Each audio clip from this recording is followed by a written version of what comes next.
I'm Tom Leonard. I'm the president of TPI, and it is a pleasure to welcome you all back here to Aspen. A lot of you welcoming you back again. It's great to see. It's great to see a lot of familiar faces, and it's great to welcome those of you who are here for the first time.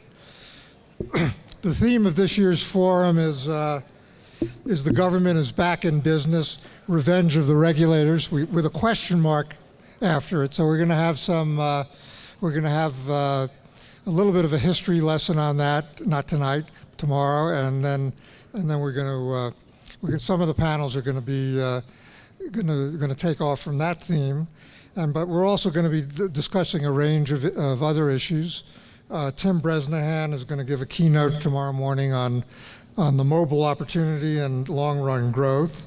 And tomorrow's dinner keynote with Kelly Merriman from YouTube, as well as several panels, are going to touch on how new technologies are affecting the content business and content business models. And we're also going to discuss a range of other subjects, including intellectual property and privacy, big data, and the Internet of Things, a bunch of communications issues, and as well as international developments. In somewhat of a departure from what our usual practice is, we're going to delve right into a serious subject this evening. Actually, one of the most serious subjects, cybersecurity. It seems these days that hardly a month goes by without a new cybersecurity event of some sort, from Target to Sony to OPM, and even the Joint Chiefs of Staff.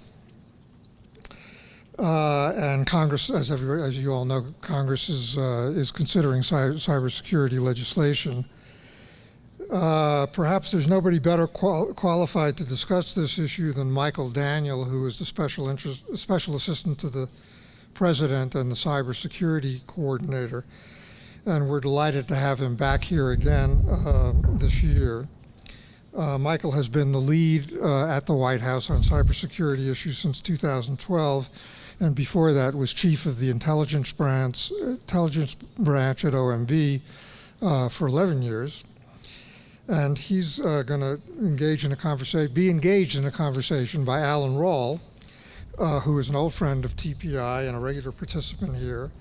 Alan is the leader of the Sidley Austin Privacy, Data Security, and Information Law Practice, previously served as vice chairman of the White House Privacy and Civil Liberties Oversight Board, and has held a number of other high-level government positions, and it's a pleasure to have them both here. And we're going to leave some time for questions from the audience, so you all should be thinking of some good questions as this goes along. Thanks. Thank you, Tom, and thanks everybody for taking a moment out of your reception and conversations to join our conversation. I think that, as Tom said, this is one of the most serious issues, and perhaps so Tom thought it was so serious and so potentially scary what we might hear that it needed to be lubricated a little bit during the reception hour. For those of you who are actually sitting rather than milling about, I just want you not to be under any misimpression. There's no continuing legal education credit here, okay? So I see some friends in the front row, and I appreciate that. But we are going to save time for questions at the end. If you want to ask a question before then, come and bring one of us a drink or both of us a drink, and we will. Kind of like an Irish band. Yeah. So and then we'll let you ask a question before the end. As Tom indicated. Michael has been, he's now in the White House, had previously been in a couple of areas whose backgrounds that we actually share, and who, for those Washington insiders, know that the real levers of power are pulled not necessarily all the time by the White House, but by the Office of Management and Budget, of which we're both alumni, as well as the Harvard Kennedy School of Government, of which we're both alumni. The other reason that I think Tom paired us together is that between us, we have 6 first names. That's true. Joseph Michael Daniel and Alan Charles Rawle, or Raoul, depending on how it goes. So you can see we've got a lot in common. So, Michael, tell us about how OMB and the Harvard Kennedy School has prepared you for the role that you now have in the White House coordinating cybersecurity policy. Sure. Well, I think when you look at what OMB actually does across the government, its real function is to actually be that part of the government that says, this idea is half-baked, it needs to go back in the oven for a little while. And really, that's one of its primary functions. And the job of OMB is to actually make things happen, and to make things happen in any administration. There was a former OMB director who said that he finally understood the OMB career staff when he realized that if the Martians invaded, the Post would run a headline that says, "Martians invade, seize power in Washington, OMB prepares for transition." Because very much it's a mindset of making the government work and making the government function. And surprisingly enough, for people who sort of only see some of the budget hammer, in fact, actually getting to be effective at OMB, it's all about soft power. It's about the persuasion, it's about the cajoling, it's about the convening. And that's the skills that you actually need as well on the NSC, and I think, frankly, in cybersecurity as well. Soft power, OMB, that sounds like an oxymoron. What about the budget resources there that you can withhold or deploy to bend agencies to your will? So you'd be surprised at how hard that actually is to wield. And so it's usually much more effective to persuade people that they actually thought of the idea. Well, I'm sure you're up to it, given how persuasive you are here. What about academia? So you also went to the Woodrow Wilson School at Princeton. I mentioned Harvard Kennedy School. So have you found the academy has provided any solutions that we're all grasping at in the cybersecurity realm? So I think that when you look at what the academy provides, right, and I have really seen this emerge over the last couple of years, particularly in the NSC, you really have to have the policy ideas ready to go. When the windows of opportunity open to enable you to get a new policy idea put into place or an idea across the finish line, often you don't have a lot of time. And you have to be able to seize the moment. And the only way that you can do that is if you have the ideas already sort of out there in the policy soup, if you will, and people sort of more familiar with those ideas. And that, to me, is one of the great functions that places like the Kennedy School and other places, Stanford and all over the country, that's what the academy provides, is that it allows those ideas to be in circulation so that they're there to be grasped when that window opens inside the government. Well, you mentioned Stanford, and the president was recently out there, and I don't know whether he decided to get interested in cybersecurity just so he could take a road trip to Stanford. It certainly seemed like that, for those of you who are either there or were watching it, it was like a full-day commercial about how great Stanford was. So those of us more East Coast focused want equal time there. But tell us about the president. The president has said that cybersecurity represents the greatest threat to American economic prosperity in the 21st century. So tell us about his engagement on these issues, how you interact with them, and what his perspective on cybersecurity is. So I think that, well, actually, the president's opening line at the Stanford summit, which we did not write for him, was he walks out on stage and he says, I kind of want to go here. And the campus is truly beautiful, but I think that I'm sure they'd be willing to work that out. But I think that for this president, I think in particular, the realities of what we're facing in cyberspace and the internet are being driven home every day. A greater and greater percentage of the president's daily brief is taken up with cybersecurity threats, and it's something that now is a regular part of the discussions that go on in the West Wing. He's particularly engaged on these topics, as are most of the senior folks in the administration, including from the chief of staff to the head of OSTP to folks in the NEC. It's not just a national security council or an OMB issue either. It's something that's pervasive across the upper echelons of government now. And so I think from that perspective, that's a real sea change that has occurred over the space of this administration, and you can really feel the difference in meetings at this point. So Michael has authorized me to say that for some of you who were traveling yesterday and got tied up with the computer air traffic glitch, that sometimes a computer glitch is just a computer glitch. Actually, he didn't authorize me to say that just in case it isn't just a computer glitch. But you did mention earlier when we were chatting that when you first took the job about 3 years or so, you had a major cybersecurity issue that got the White House attention, I think you said every couple of months, and now you have one or two going constantly. Is the president engaged in these? Is the NSC Situation Room active on these issues? Absolutely, and I mean we've had to adapt some of the same procedures that we've used for other areas in counterterrorism and some of the military situations in order to create an escalation path for the cyber centers, the cyber watch centers across the government to begin to raise issues up. And so we've created an entire way to raise issues to the more and greater senior level attention. And so that's something that has really emerged over the last year. But the op tempo is steadily increasing. Some of this is because the bad guys are doing more. Some of this is because we're looking for more stuff. Before we weren't looking for it. Mm-hmm. Now more and more people are across the government and across the private sector, and so not surprisingly, we're finding stuff. I think what that means is that it is certainly going to appear to get worse before it gets better. So one of the features of more activity occurring in the cyber realm, more people looking, is that more agencies want to get involved. I think last year at this conference we talked to a panel of regulators about how the agency engagement was growing like topsy, different agencies getting involved. Your job is to coordinate the executive branch from your pinnacle in the White House, cybersecurity coordinator.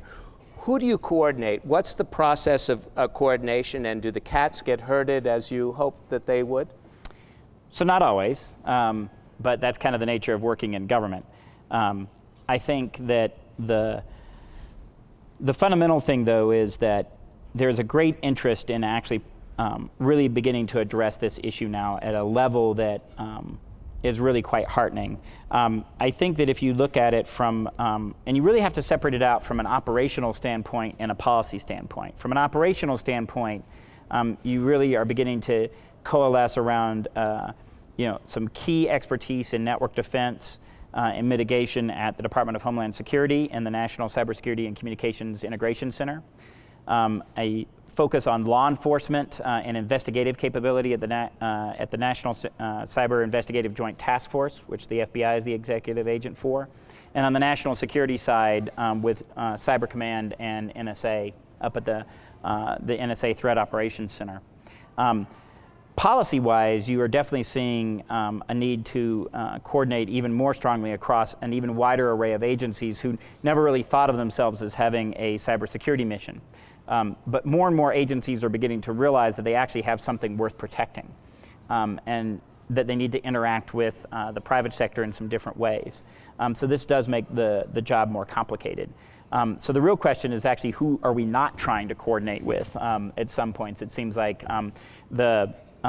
we run out of space in some of our meeting rooms to try to cram more people in because there's such a great level of interest in this topic right now. You mentioned, Michael, that the agencies have come to realize more and more so that they have assets themselves, either the agency controlled information or personal information of their employees. Do you believe that the government agencies are better at cyber protecting themselves than the private sector is today? Boy, that's a really hard question.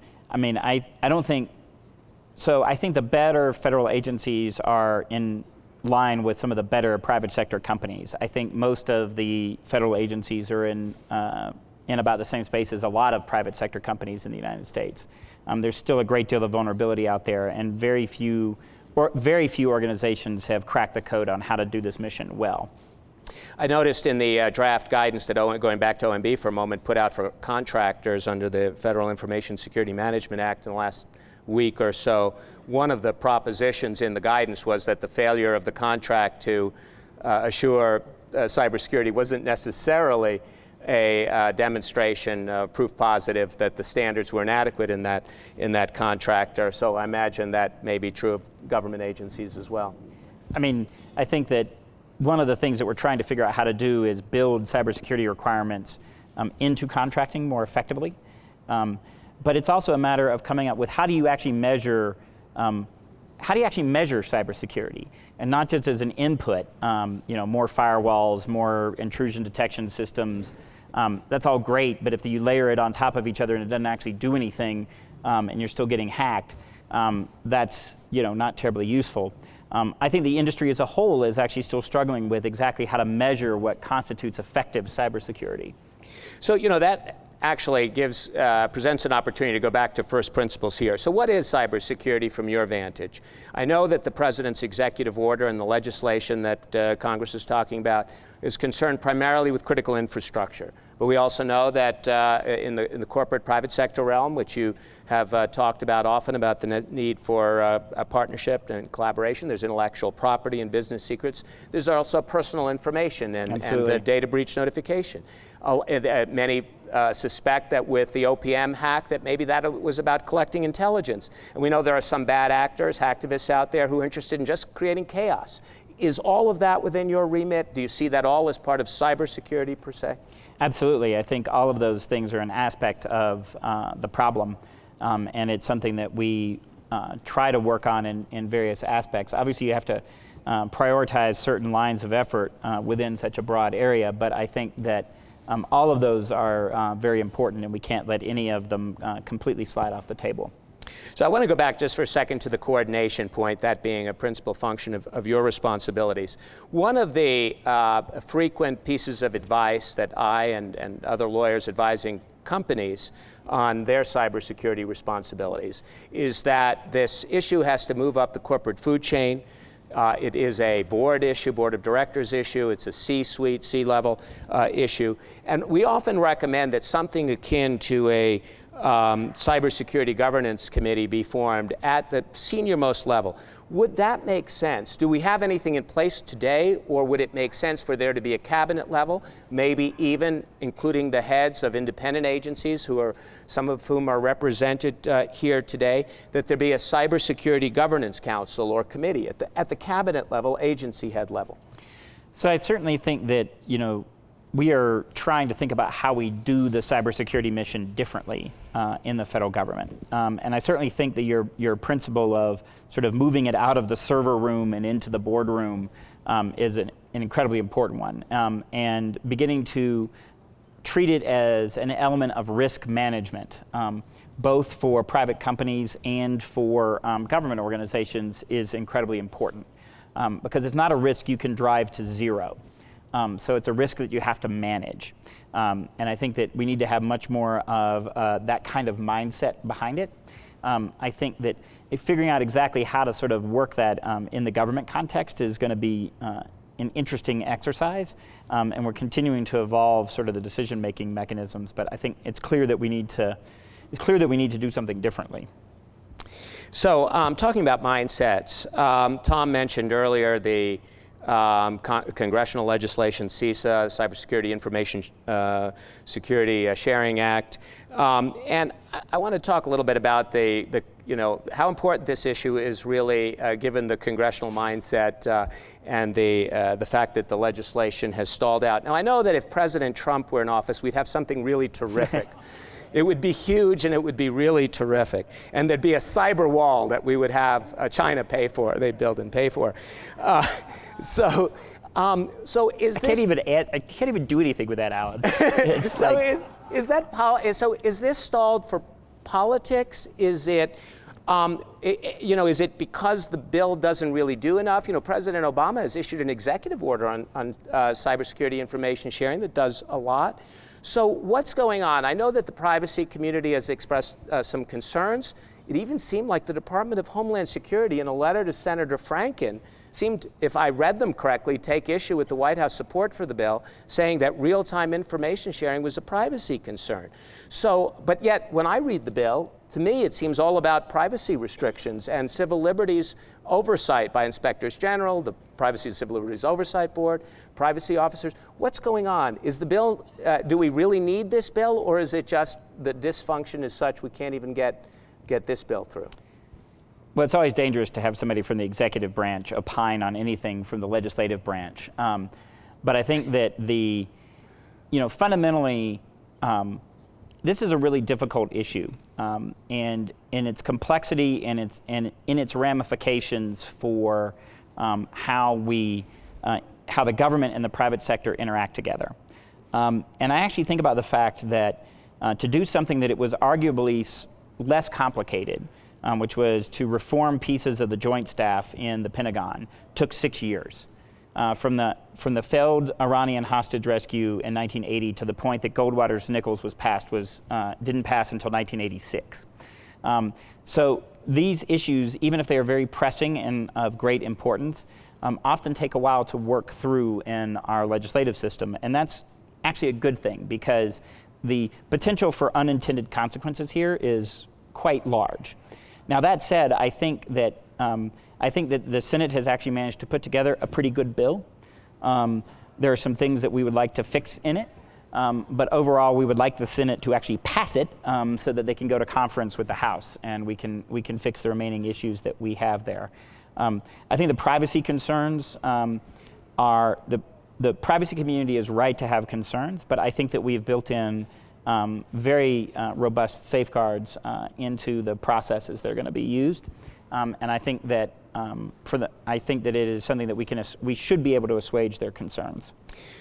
Well, we're all aware that the Snowden leaks have altered the balance of trust, perhaps, between government and private sector and domestically in the United States, but perhaps even more importantly, internationally, and it's really disrupted people's confidence. Perhaps there's an element of our foreign counterparts and diplomatic partners being shocked that there's surveillance going on in the United States.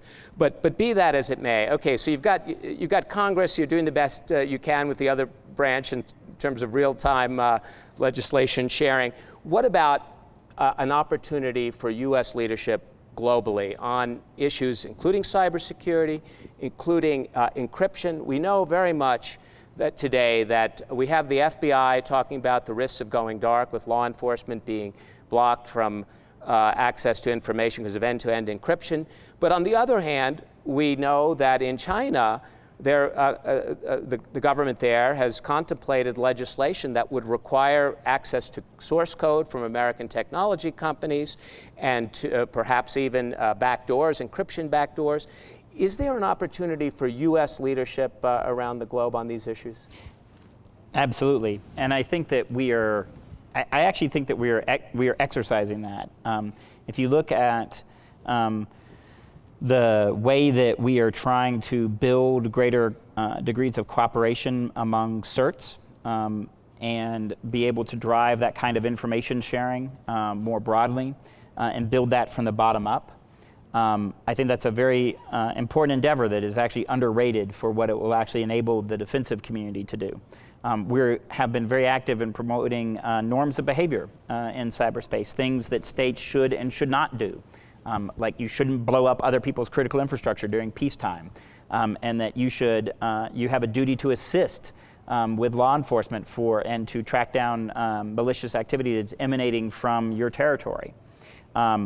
So I think that, and still even now, if you look around the world, many people still look to the United States for leadership in how we interact with our critical infrastructure, and things like the NIST cybersecurity framework is being widely used around the world. So I think we do exercise a great deal of leadership here.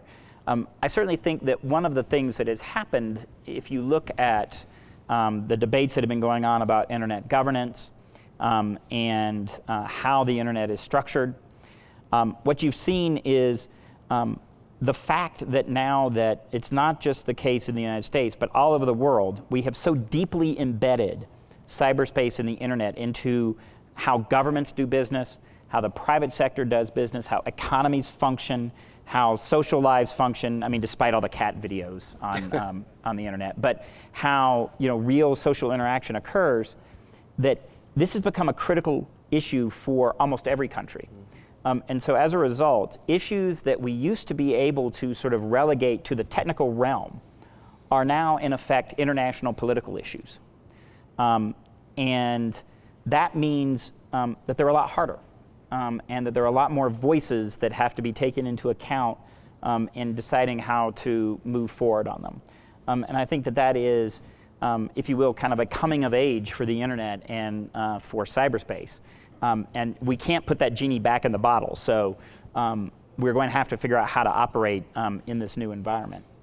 So are you prepared to give us some inkling how the White House may respond to the tech industry letter about pressing President Xi Jinping in Beijing not to press this legislation that would both require information from our tech companies that could compromise privacy and security, and might also be a protectionist measure in China? So I think that what I can say is that this administration has raised both our concerns on cybersecurity and concerns about things like the banking regulations and the counterterrorism law and all those things at the highest levels with the Chinese government. And this is an area that, frankly, is a huge issue in our bilateral relationship. There are many areas where we are able to cooperate quite effectively with China, but cybersecurity right now is not one of them. And this is a source of tension in the bilateral relationship. And is encryption for the goose also encryption for the gander? I mean, certainly that is, if I talk about some of the issues that are some of the most complex and the most difficult policy challenges that I have worked on in my career in the federal government, the encryption issue is certainly among them. And it's precisely because it has so many both domestic and international ramifications that put it squarely in that position. It's an incredibly difficult issue, and one that we continue to try to work through inside the government, and I am convinced that we'll continue to work through with the industry, and as the President has called for, a lot of dialogue with the American public. You mentioned international standards. I just wanted to make sure the audience was all aware that NIST, National Institute for Standards and Technology, I guess working with the NSC, just put out a 2-volume report on international standardization for cybersecurity advancement. And it's a very useful document in terms of its objectives, and also for those of us who love to read this stuff late at night to put us to sleep. There's a lot of good source material there. Tell us about the President's executive order on sanctions for companies that don't play ball on cybersecurity. There was in the Washington Post a few days ago an editorial that said that time has passed to think about what kinds of actions will bolster deterrence, that's cyber deterrence, and we need to give cyber attackers real pause and a credible threat. Because if we're asleep at the switch, the other guys, the bad guys, certainly won't be. We saw recently the indictments of the Ukrainians with regard to the hacking of some of the news wires. There have been some other indictments out of the same U.S. Attorney's Office in Pittsburgh. Are we going to see some sanctions being imposed as well, and real diplomatic pressure and economic sanctions?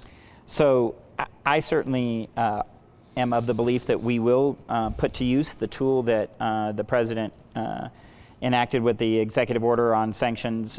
Ironically enough, last April Fool's Day, it was April 1st when he signed that at EO. But I do think that we will put that tool to use. I'm not sure exactly when that will happen, but I think that we've been working to put together the packages to propose to the President and other senior administration officials, and so we'll see if they want to move forward with that. But I ultimately think that it will be one of the tools that we need to use. And I think that's part of what makes cyber deterrence so different than nuclear deterrence. And that's where everybody always goes, is to sort of the idea of nuclear deterrence during the Cold War. And that just doesn't work, because the number of actors that are in cyberspace, you talked about some of the different motivations that they have, whether criminals that are out to make money, hacktivists and others that just simply want to cause some chaos, nation states that are pursuing the goals that nation states pursue. How you deter all of those different groups is very different. And so in order to actually have a credible deterrent, we need to both expand the number of tools that are in the toolbox and make the tools that we have better. And that means that you need to have the ability to not just use cyber tools to counter what the adversaries are doing, but economic tools, diplomatic tools, law enforcement tools. And we need to get into a place where we can be applying all of those different levers of national power against the threats that we face.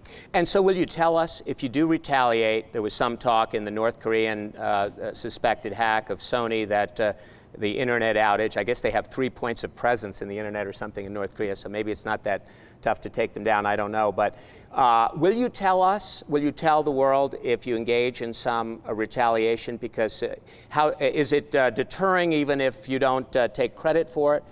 What do you anticipate there? So it's hard for me to imagine a situation where we would always say what we have done. There will certainly be times when we want to take action that we want the adversary to know that it was us. There will be times when we want to actually keep that secret for a whole variety of reasons, including protecting our ability to take that action again at some point in the future to disrupt what they are doing.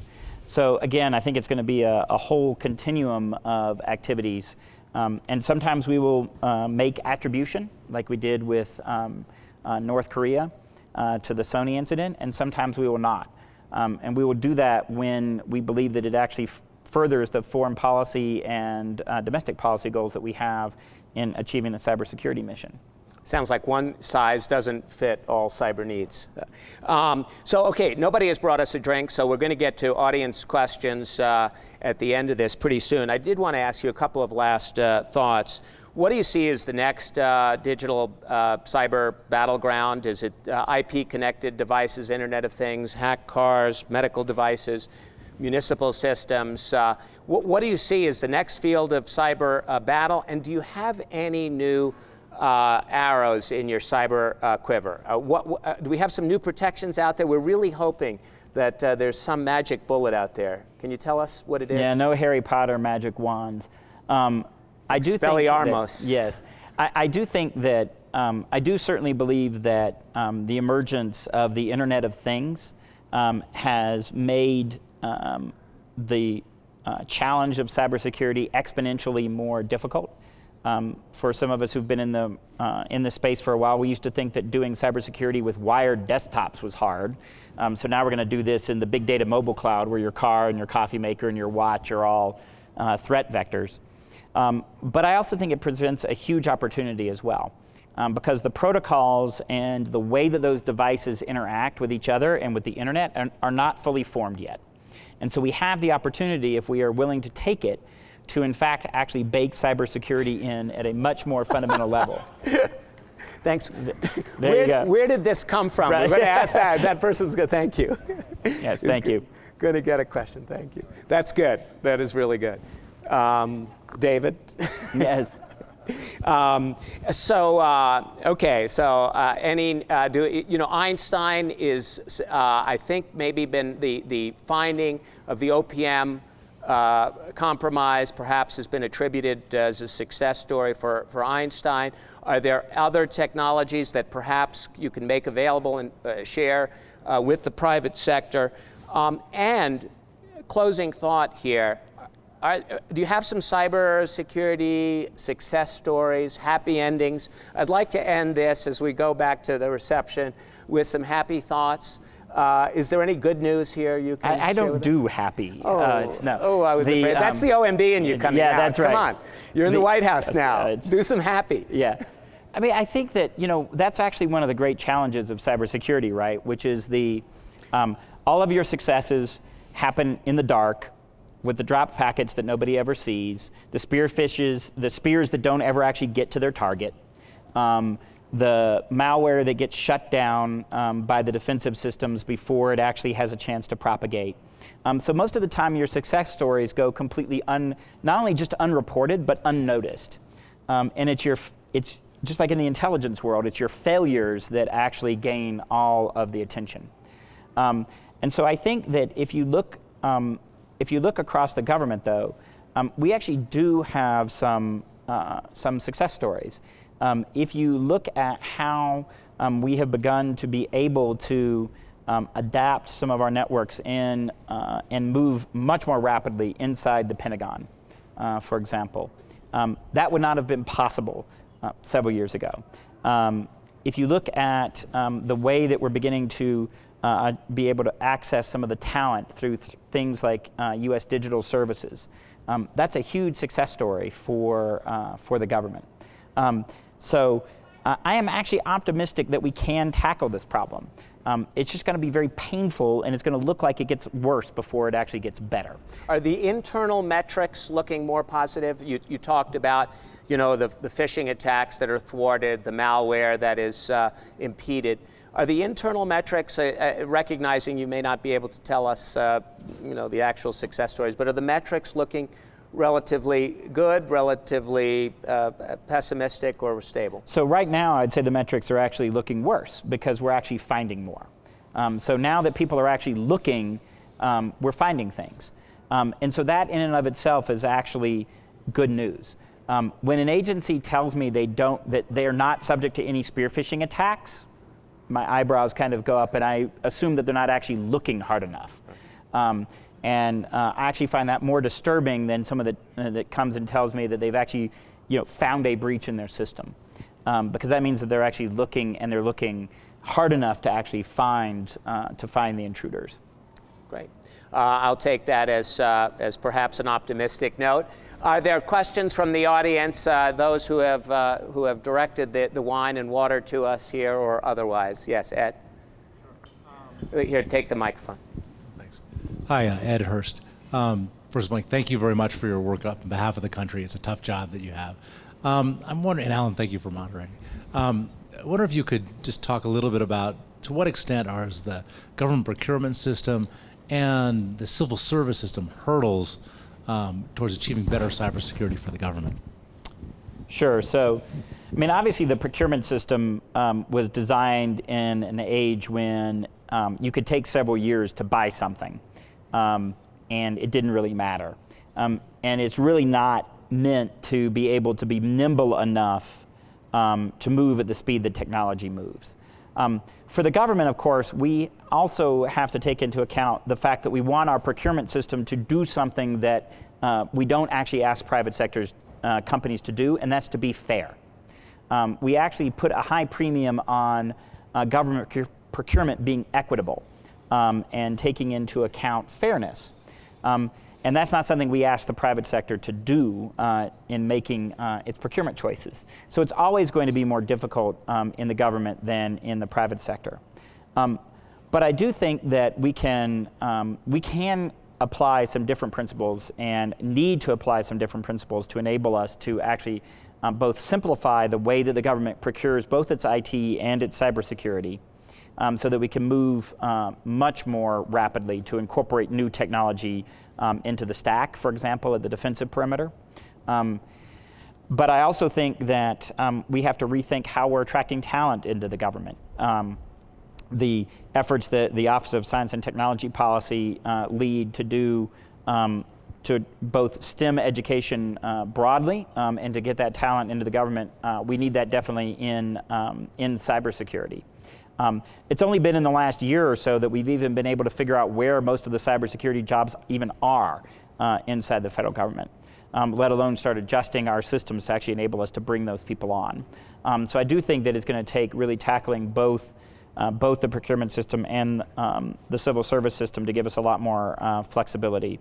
I think the trick is figuring out how to do that in a way that the American public still accepts that, for the most part, those processes are fair and equitable as well.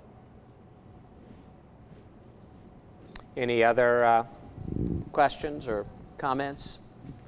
Particular vintages that might be more suitable than others? Over here.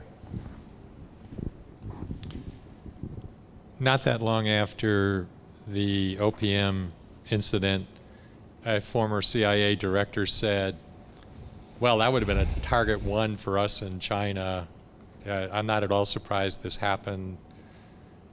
So do you have any reaction to that? And isn't it then, there are going to be very few rules in this world, isn't it just a question of getting the incentives right for everyone? And do you think both the private sector and government sector agencies have enough incentives to protect themselves?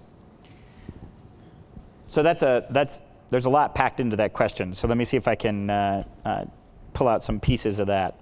So whether or not the intruders into OPM were a nation state or whether they were criminal organizations or whoever the motivation behind it, if we assume for a moment that it was espionage, even if it was espionage, during the Cold War, for example, when espionage became outed, if you will, when people got caught, there were consequences for it. So just the mere fact that it was espionage that everybody acknowledges that all nation states do does not mean that there's not a penalty for getting caught. So that's one part of the reaction that I would have. I think when you hit on incentives, though, this has actually been one of my fundamental questions in this job, has been, I actually don't think the incentive structure is aligned properly. And the reason I say this is because we know that something north of, the statistics are a little bit difficult to quantify, but we know that something north of 80% of intrusions rely on known fixable vulnerabilities. So the bad guys are getting in through a hole that we know about and we know how to fix.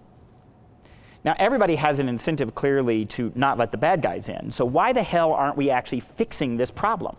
So to me that says that in fact the incentives are not properly aligned yet in order to actually get organizations to do what they need to do their cybersecurity well. And there are a variety of factors for that, I think. One of which is that from the cybersecurity side, because it fundamentally comes out of a very techno-geeky side of the house, we tend to focus on the shiny technology when in fact actually humans are the weak link in cybersecurity. And so there needs to be a lot more thought about how humans actually interact with the technology. But there are business and operational reasons that feed into that as well, and a miscalculation about the risk. So all of those factors have actually contributed to the situation that we're in.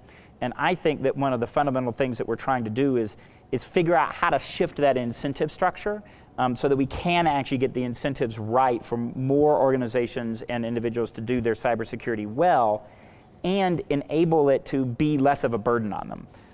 Because one of the things that we've actually done is we've engineered it in a way. I was talking with some folks earlier about the fact that security is just a pain in the ass, right? Most of the time, doing cybersecurity and being secure is the more difficult path. And until we make that the easier path for people to choose, expediency will trump cybersecurity every time. Evil cyberlord rule number 3. So, well, that's why litigation was invented. I think with that, if I don't see any other hands, I know that Tom is going to come up and invite you to engage in some more collaboration in private sector, public sector, information sharing at the bar. But thank you, Michael. Yes, thank you very much. Absolutely. Thank you for letting me speak with you. Thank you, Michael. Thank you, Alan. It was a great session.